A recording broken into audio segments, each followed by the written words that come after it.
Oh, get right in his hip pocket now. He know what he's doing. Get right in his hip pocket. Come on, Tyler. Fire.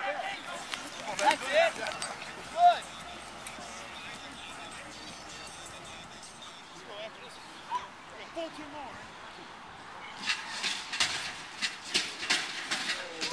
Juvenile, getting bloody, and fresh pearl whites up, 1500, no stunting, counting 100,000 in front of the brick.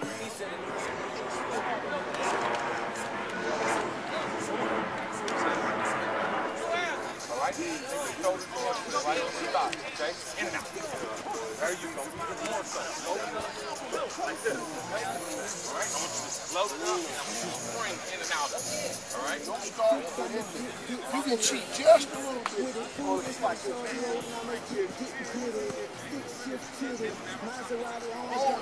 Just a slight trick. Nobody will tell. Nobody will be able to tell. They get you rolled right into that three. Third outside.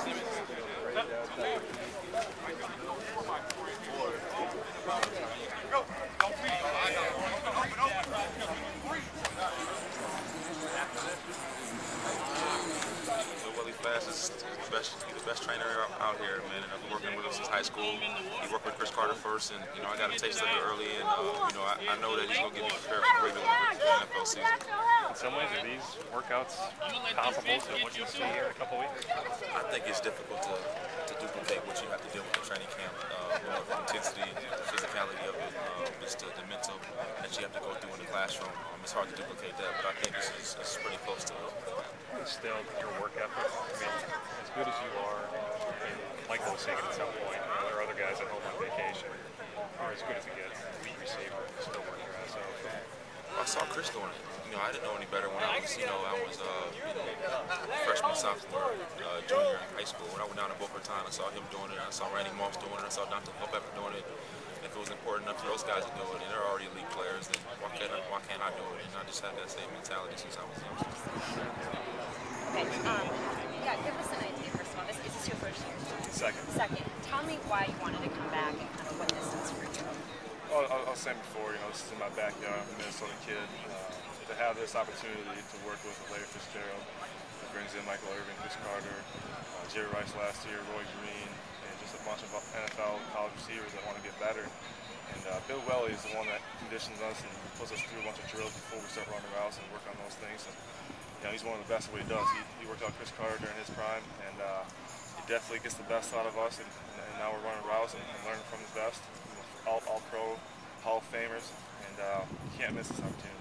What is it like here to see not only all these great guys, but that some of them are from Minnesota? I mean, you got Larry, you got Chris. I mean, these are guys that, especially Chris, you grew up watching and seeing do so well, and now you're here. And 3D. Yeah, exactly. You can learn from them yourself. Oh yeah. That's the best thing. It's hands-on with him. It's not over the phone or watching him off film and trying to emulate his game.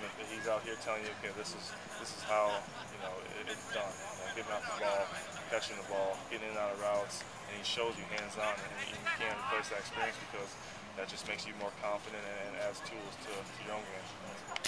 Well, I don't really get into if they're going to make it or not. Like, that's not my deal. If they have enough talent, they're in the right system.